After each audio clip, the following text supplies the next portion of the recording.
Bonjour à tous, on se retrouve aujourd'hui pour une nouvelle chanson, un nouveau tuto, dans un nouveau cadre, et aussi avec un petit peu de nouveau matériel. On a acheté un micro, une caméra supplémentaire. Voilà, le but c'est continuer de proposer des chansons de Brassens et des tutos sur les chansons de la meilleure qualité possible, et aussi de poster peut-être plus régulièrement que ce qu'on a pu faire ces derniers mois, parce que le but c'est quand même de faire toutes les chansons de Brassens un jour, et pour ça il va falloir quand même que je m'y mette plus sérieusement. Aujourd'hui on va parler de la chanson Le Pornographe qui date de 1958. Alors pour vous mettre un petit peu dans le contexte, 6 années auparavant, donc en 1952, Brassens avait connu un succès fulgurant. Et depuis, pendant ces 6 années, il continuait à avoir cette image grand public d'ours mal léché, adepte de gros mots, un peu bourru. Et c'est vraiment cette image-là qui était celle connue par la plupart des gens qui entendaient parler de Brassens à cette époque-là, quoi. Et dans cette chanson, il va justement jouer sur cette image grand public, il va jouer avec l'ironie qu'on lui connaît. Et nous qui connaissons Brassens, maintenant avec du recul, et puis les personnes qui s'intéressent à son personnage aussi, savent bien que derrière cette carapace, il y avait un personnage plein de tendresse, plein de pudeur. Et donc justement, il va jouer avec cette image, il va essayer de prendre son contre-pied d'une certaine manière aussi. Et il le fait avec un texte particulièrement bien écrit, je trouve, avec chaque couplet qui amène à une chute. Et une musique aussi très entraînante, très jazzy. Et d'ailleurs, la seconde guitare de cette chanson, qui est la seconde guitare de l'album, c'est un certain Jean Bonal qui l'assure. Et Jean Bonal, c'est une figure marquante quand même du jazz français de l'après-guerre. Et il fait des petites lignes de seconde guitare qui passent un peu inaperçues quand on écoute la chanson pour la première fois, mais qui en fait sont très belles et évidemment on va essayer de les intégrer à notre accompagnement. Mais d'abord, comme d'habitude, on va parler de la rythmique, puis on détaillera la grille d'accords en faisant attention aux petits effets de rythmique, les arrêts, les accords battus que Brassens fait de manière assez caractéristique dans cette chanson. Et ensuite on va chambouler tout ça avec un accompagnement enrichi avec des lignes de seconde guitare. Et enfin, on va voir ensemble la superbe introduction de cette chanson, arrangée par Messoin. Si c'est pas déjà fait, vous pouvez aller écouter d'ailleurs la version que je vous propose de cette chanson sur ma chaîne. Ça vous donnera peut-être un exemple d'un résultat final.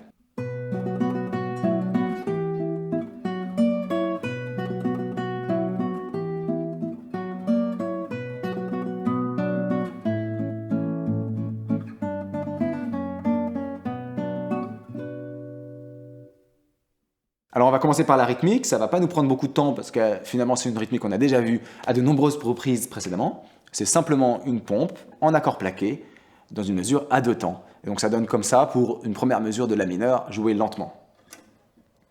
On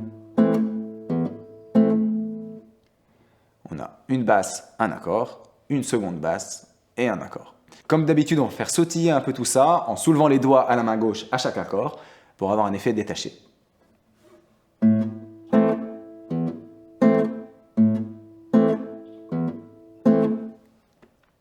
Alors la seule chose, c'est que le tempo de la chanson est assez rapide, donc ça va peut-être poser quelques petites difficultés d'enchaînement, mais heureusement, les accords sont quand même faciles et peu nombreux, vous allez le voir dans un instant. Ça se joue en fait à ce tempo-là, plus ou moins.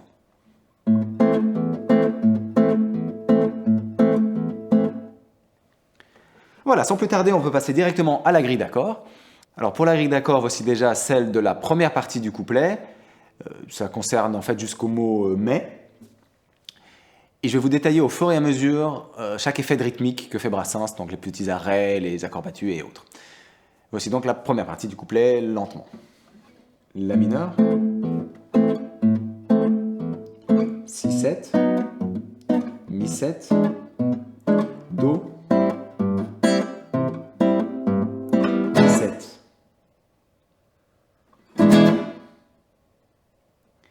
Alors rien de bien particulier pour cette grille, à part peut-être le 6-7 qui se joue en double barré. Ce qui est un peu spécial, c'est qu'en fait Brassens, quand il joue la pompe, va jouer les cordes 2, 3, 4 à la main droite pour l'accord de 6-7. Donc concrètement, il ne joue pas la première corde qui exprime la septième de l'accord. Donc en fait, on joue plutôt un Si qu'un 6-7. Si vous avez envie de ne pas trop vous embêter, vous pouvez toujours jouer soit un Si, comme ceci, avec un barré simple en fait, soit un 6-7 mais en première position. Et pour celui-ci, vous aurez un petit peu plus de mal à faire un effet détaché parce qu'il y a plus de cordes à vide. Donc c'est peut-être la raison pour laquelle il choisit en général de faire cet accord avec un deuxième barré. Ça permet d'avoir vraiment l'articulation qu'il veut.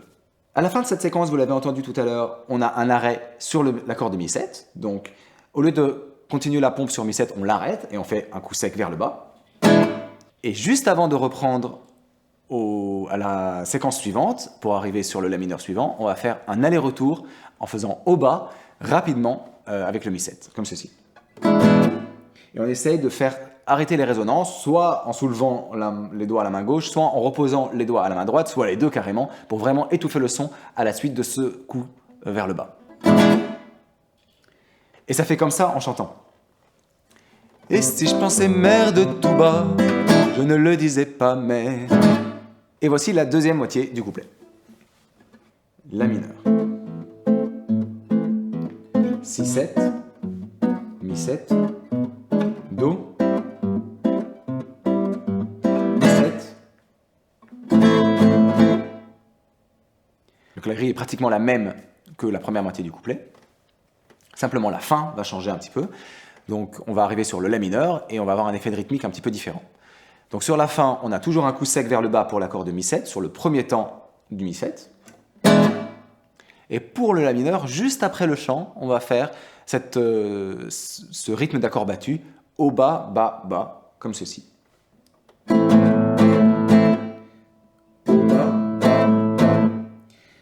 À la main gauche, on continue à bien soulever les doigts pour avoir un effet détaché, donc vraiment continuer cet effet staccato. Et ça donne comme ceci en chantant. Je ne pense plus merde pardi, mais je le dis. Et on enchaîne avec le refrain dont je vous montre la grille en entier. Ré mineur, La mineur, Si-7, Mi-7, La mineur, Ré mineur, Sol 7, Do, Mi-7, La mineur. Donc les accords s'enchaînent plus vite dans cette partie-là de la chanson, dans ce refrain. Alors pour ça, on va rester en première position, ça restera des accords quand même faciles à enchaîner. À la toute fin, on a un nouvel effet de rythmique plus simple. On joue un temps sur l'accord du Mi7, on joue sur le premier temps, un coup bas rapide, sec. Et pour l'accord de La mineur, juste après le chant, sur le deuxième temps de la mesure de La mineur, on va mettre un coup vers le bas. Et ça fait comme ça en chantant. Le polisson de la chanson. Voilà, ça se termine comme ça. Si on connaît bien la chanson, ces petits effets de rythmique qui sont vraiment très faciles à reproduire d'oreille, qui sont très caractéristiques, ils vont rentrer dans les doigts assez vite. Donc vous inquiétez pas, normalement la grille en tant que telle ne devrait pas vous poser beaucoup de difficultés. Et c'est la raison pour laquelle on va pouvoir aller plus loin en écoutant, en tendant l'oreille en fait, du côté de la seconde guitare pour ajouter des petites lignes, enrichir notre accompagnement. Alors, je dis tendre l'oreille parce que c'est particulièrement vrai pour les chansons des premiers albums de Brassens. La seconde guitare est mixée assez bas, on ne l'entend pas beaucoup. Mais pour autant, si on écoute bien, on entend vraiment une ligne qui commence du début jusqu'à la fin de la chanson et qui garde une base pratiquement identique d'un couplet à un autre et d'un refrain à un autre. Et c'est à partir de cette ligne-là, avec ces variantes, que je vais vous proposer un arrangement pour enrichir notre accompagnement. Alors, tout d'abord, qu'est-ce que fait cette seconde guitare dans le couplet? Alors, voici, dans la première partie du couplet, la ligne de seconde guitare toute seule.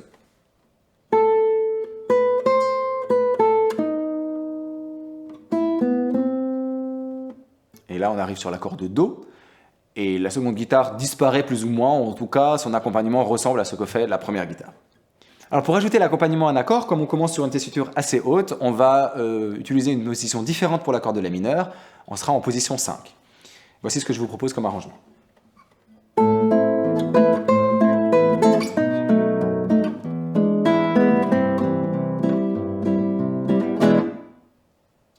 Alors pour des raisons essentiellement techniques, mais aussi un petit peu musicales, j'ai transformé la position de l'accord de 6-7 que je vous avais expliqué tout à l'heure, dans cette position plus classique du 6-7, comme ceci. En fait, tout simplement, ça me permet de glisser le troisième doigt de la position du La mineur barré 5 au 6-7. Pour avoir un enchaînement plus simple, comme on a un démanché, c'est pas toujours évident. Et puis bon, ça sonne bien, simplement. Voilà, à part ça, ça se travaille aussi surtout avec le chant pour le placement. Et puis, il y a aussi des petites variantes que je ne vous propose pas ici, mais que vous pourrez retrouver dans la partition de la chanson qui est associée à ce tuto. Et voici ce que ça donne en chantant la première partie du couplet. Autrefois quand j'étais marmot, j'avais la phobie des gros mots. Et si je pensais merde tout bas, je ne le disais pas, mais... La deuxième moitié du couplet dessine une ligne de seconde guitare un petit peu différente, que voici.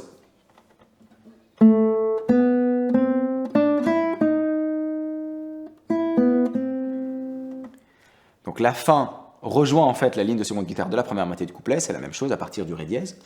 Mais le début, ça commence par en bas en fait, en quelque sorte. Et ça nous donne des petites difficultés d'arrangement parce que du coup, on va dans une tessiture qui est très proche de notre accompagnement de guitare. Voici l'arrangement que je vous propose.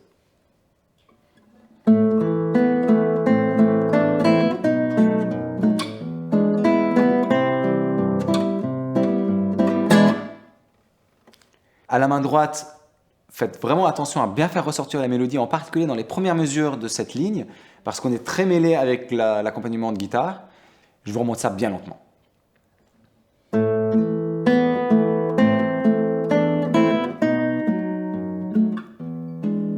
Et je vous montre la deuxième moitié du couplet en chantant. Aujourd'hui que mon gagne-pain, c'est de parler comme un turlupin. Je ne pense plus merde pardi, mais je le dis.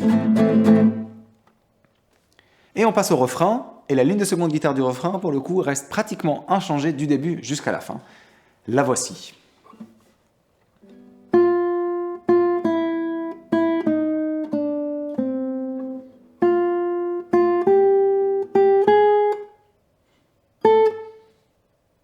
Donc la seconde guitare ici, vous l'entendez peut-être, réalise une sorte de voicing, c'est-à-dire qu'elle met en valeur des notes qui font déjà partie des accords de l'accompagnement du refrain. C'est pour ça que ça ne va pas être si compliqué à arranger, on va rester dans des positions d'accords qui sont assez proches finalement de la réalisation de base.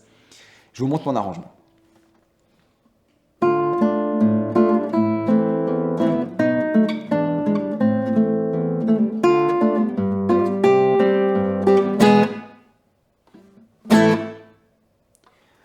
Ce qui change, c'est surtout la fin. On va faire le Mi7 dans une position un petit peu particulière, comme ceci. Voilà, c'est pour faire entendre la note Sol dièse aigu dans la mélodie de seconde guitare. Et le La mineur, en toute logique, va être aussi en cinquième position pour faire entendre le La aigu de la seconde guitare.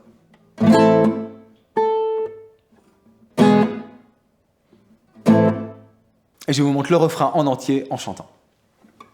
Je suis le pornographe, du phonographe, le polisson de la chanson. On va faire maintenant l'introduction de la chanson. Alors je ne sais pas pour vous, mais en ce qui me concerne, j'aime beaucoup les introductions de chansons de Brassens qui commencent avec uniquement de la seconde guitare. Il fait ça parfois dans certaines chansons, il fait ça notamment dans Gain si Beza, c'est bien sûr le cas ici dans Le pornographe. Et je trouve que c'est super efficace et que ça attrape vraiment bien l'oreille. On entend juste une ligne de seconde guitare.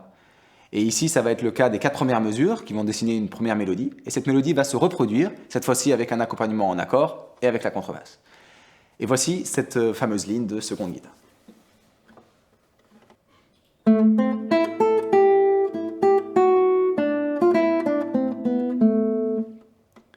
Le plus important dans cette mélodie, c'est va être de bien respecter l'articulation et notamment le contraste entre les notes staccato, détachées, et les notes legato, liées. Écoutez ce que fait la première mesure. Donc on a 3 notes qui sont bien détachées, une note plutôt liée et une note vraiment liée, si on peut dire. Le fait de faire les 3 premières notes bien détachées, ça va donner vraiment tout son caractère à cette seconde guitare d'introduction.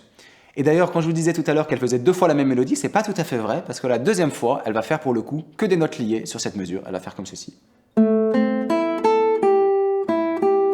Quand il y aura l'accompagnement en accord et la contrebasse. Mais justement, on va rajouter les accords de la grille de l'introduction qui est en fait différente de celle du couplet et du refrain. La mineur, Do, Ré, Ré mineur, Mi7. Et c'est cette grille-là qui sert à faire les 4 dernières mesures de l'introduction. Alors, avant de voir l'arrangement au complet, rajoutons la 3e couche, c'est-à-dire la ligne de contrebasse qu'on avait pour l'instant un peu négligée pour l'accompagnement du couplet et du refrain, et qui fait ceci pour l'introduction.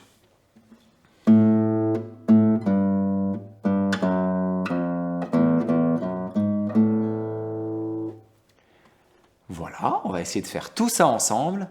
Et voici ce que je vous propose pour les 4 dernières mesures, donc celles qui mélangent à la fois la ligne de seconde guitare, les accords et la contrebasse.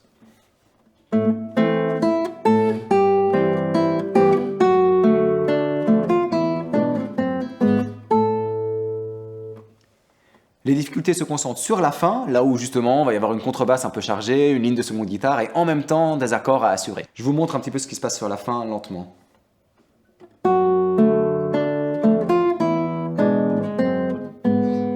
sur l'accord de Mi7, je place un Mi7 finalement assez classique. Et puis, je fais une sorte de demi-barré sur la première case, que je soulève.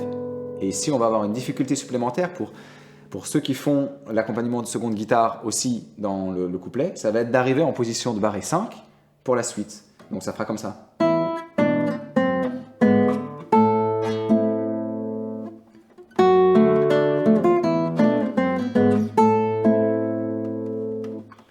Voilà, je vous fais toute l'introduction pour résumer.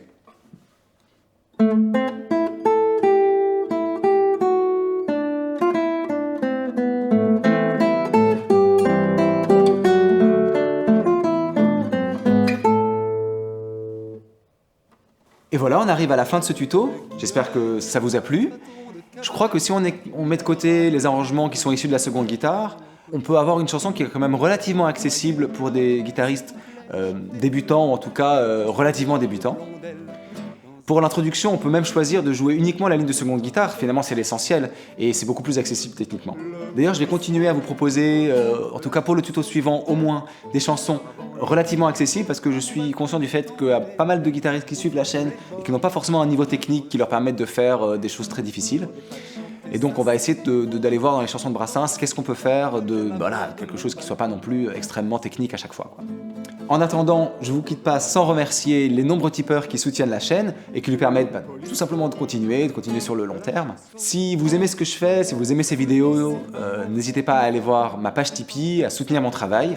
Vous recevrez en échange les partitions des chansons évidemment.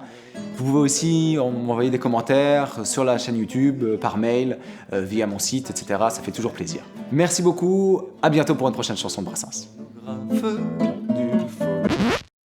Je suis le pornographe du faux. Je me suis planté, non ?